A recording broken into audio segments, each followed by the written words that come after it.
Hello, my fellow YouTubers. How are you today? Well, I'm happy today because I completed all my college coursework and I got summer. Yeah!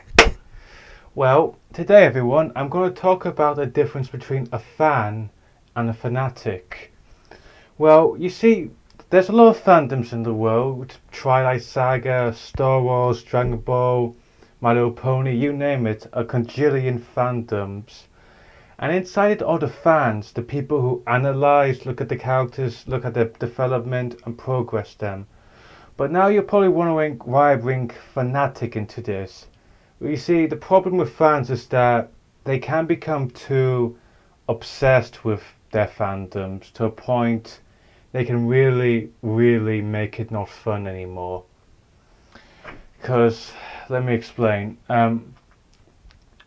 It's good that there's something a person can like, something fictional like Peter Pan or the Three Little Pigs, something that they enjoy a lot. But however, it can be sometimes people can get obsessed with these fandoms. Granted, it's okay to have this, kind of be okay with a little obsessiveness, but it's not right to be completely obsessed. You see, long ago, I was one of these obsessed fans. I was reading a fandom about one of my favorite that had one of my favorite characters criticized, and I overreacted very badly. I'm not proud of it. I'm glad the author of that fan fiction was okay with it. Me and him are okay, cool friends now. But anyway, what I'm trying to say is that I wasn't acting as a fan. I was acting as a fanatic because I was too obsessed with that character that I was ignoring everything else and just angry about the criticisms made to him that I completely probably spoiled it with some negative reviews. And I regret doing that because it was immature and I really do regret it, to be honest. But the point is that you shouldn't just be so obsessive over these things because at the end of the day, it's just fiction. It's just fiction. I mean, that's the difference between reality and fiction is that in reality, it's harder. Like a kid going to school, that's real. A mum picking up her kids from school, that's real. A person fighting a dragon, that's fictional. A person being abducted by aliens, that's fictional. Granted, fiction is nice and it's great that we have something to analyze over. Like, I know a lot of people who love Game of Thrones, me included, and they go into a lot of analyzing. It's good because it shows that that this fandom has left an impact for them, and they have something to enjoy at the end of the day. However, sometimes it can go. Sometimes the analyzing can go a bit over far, since they can see things that weren't really there. Even sometimes make up things, and that completely change the character and make them bad. And then there's the coupling,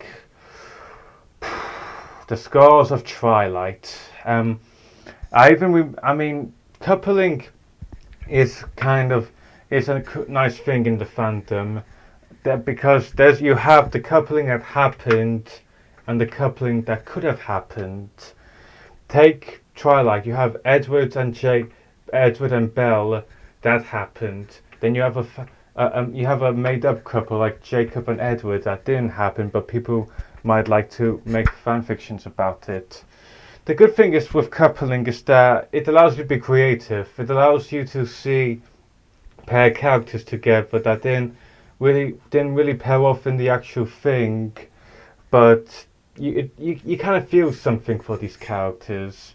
They should be together. It's nice. On DeviantArt you can find different pictures of these what if couples, and they're nice. They're friendly. You feel more a bit entranced, but the problem is that people can become too obsessed over this, like and the problem of obsession with these couples, like, well, take Twilight. The obsession got so far that someone actually wrote a book explaining the positives and negatives about Belle's choices. That's something that can go a bit overboard, and it can be, and again, I was one of those people. I'm not going to say which couple, but Toyota, but never mind. That's still in the. I tried to move on from that. I mean, for me personally, I mean, if you want to, if you, you shouldn't be go complete fanatic over these things. If anything, you should try to, you should try to express yourself carefully. Don't get intimidated over nothing. Don't get angry just for the sake of being angry. Try to just think, use your brain, and then explain to your correspondent why you think this couple should go better, why this couple should would work. Like you shouldn't try to bash a character. You shouldn't try to just say a couple of swears and go oh angsty. You should just try to accumulate and try to pronunciate the proper words and not just don't be a fangirl. I mean, for me in Dragon Ball, I personally thought Vegeta and Boomer weren't a good couple since we only saw 3 years of them. We only saw they. I mean, in the anime and manga, they just said in 3 years they had a baby, and that was it. For me, that was bad development because I felt the 3 years was just an excuse. There wasn't any actual development we saw between Vegeta and Boomer, except she just gave him a shirt and a training room. For me, I personally thought Boomer would do better with Goku, Yamcha, or Krillin because at least she did something with these characters that you could see them. She spent more time with them. But I kind of became a bit more okay with Boomer and Vegeta because I saw some Dragon Ball Super Episode 2 where Vegeta and Trunks went to had a holiday together. I felt a bit better because I actually saw development between these.